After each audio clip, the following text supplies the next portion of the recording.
Guys মধু খাচ্ছি, মধু মধু রসমালাই রসমালাই। তোমরা যারা আমার নামে গসিপ করছো তোমাদের আমি বালতিও দাম দেই না। প্রথমত তোমার নামে কেউ গসিপ করে না, সবাই তোমাকে লাগাইতে চায়। তো তোমরা গসিপ না করে তোমার হলো মধু খাও, মধু মধু রসমালাই রসমালাই। মধু তো খাইতেই চাই, কিন্তু যে সকল পোলাপানটা তোমার মধু আর রসমালাই খায় ওইগুলার ভবিষ্যৎ নিয়ে আমি খুব চিন্তিত, কারণ এগুলার যে কোনো সময় এইডস হয়ে যেতে পারে। আমাকে যে পাবে সে খালি মধু মধু করবে, বুঝছো? আমি একটা রসমালাই। আমাকে যে পাবে এই কথাটা ভুল, লাইনটা হবে আমার সাথে যে খেলে।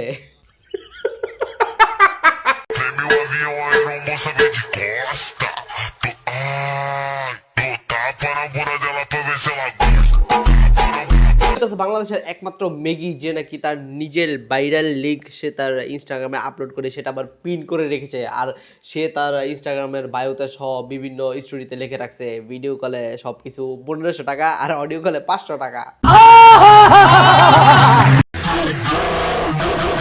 কি যুগাইলো ভাই, এখন পতিতারাও সবকিছু ওপেনলি করে থাকে, মানে ওপেনলি সার্ভিসের কথা বলতেছি। प्यारी समझ गई। হাই গাইস, আমি আসছি, আমি বয়ফ্রেন্ড খুঁজতেছি। আমার বয়ফ্রেন্ড খুঁজতেছে মানে প্রতি রাতে তার একজন নতুন নতুন বয়ফ্রেন্ড লাগে। বয়ফ্রেন্ড বললে ভুল হবে, সঠিক উত্তর হবে কাস্টমার। समझ रहे हो समझ रहे हो आप কোনো বয়ফ্রেন্ড নাই। আমার যে বয়ফ্রেন্ড ছিল আমাকে মারা দিয়ে চলে গেছে। আরে খুবই অন্যায় হয়েছে, তার আগের বয়ফ্রেন্ড তাকে মারা দিয়ে চলে গেছে, শুধু কি মারাই দিছে, অন্য কিছু দেয়নি। আমি অনেক কষ্টের মধ্যে আছি। মারা দিয়ে চলে গেছে, যাই হোক বাদ দাও। এখন তোমরা যদি আমার সাথে রিলেশন করতে চাও তাহলে আমার টিকটকে নক দিও, যে আমার বান্ধবী মেনশন করে। এখনকার পতিতারা হইতেছে ডিজিটাল, তারা তাদের কাস্টমার খোঁজার জন্য টিকটক অ্যাকাউন্ট খোলে, আবার সেখানে নক দিতে বলে। হ্যাঁ, আমি অতি দ্রুত ইউনুস সরকারকে বলতে চাই টিকটক ব্যান করে দেন, না হলে ওপেনলি এগুলা চলবে। আর বাংলাদেশের সকল পোলাপাইন পড়ালেখা বাদ দিয়ে এদের পিছনে দৌড়াবে 1500 টাকা নষ্ট করার জন্য।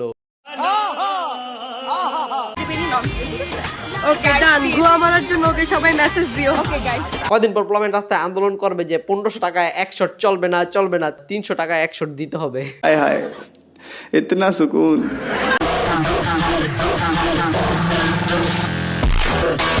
মনি খুবই ক্লান্ত, আমার মনে হইতেছে সারা রাত সে টি-20 ম্যাচ খেলছে, এই জন্য সে এখন গামায় টামায় গেছে, তো তাই তার ক্ষমাটা দেখাই দিয়ে যেতেছে না। মানে দেখ আর সহ্য অমুকে ভালো না তমুকে ভালো না, তুই নিজে ভালো। ভূতের মুখে রাম রাম। আর সত্যি বলতে গেলে ঠিকই বলছেন, আমরা কেউই ভালো না, কারণ আমরা তো আপনাদের বাঙ্গি গিয়ে ফাটাইতে পারি না, যারা ফাটায় তারাই আপনাদের কাছে ভালো। তরে কইছে তুই বেশি জানোস। চরিত্র সবারই ভালো, শুধু ধরা খাওয়ার আগ পর্যন্ত।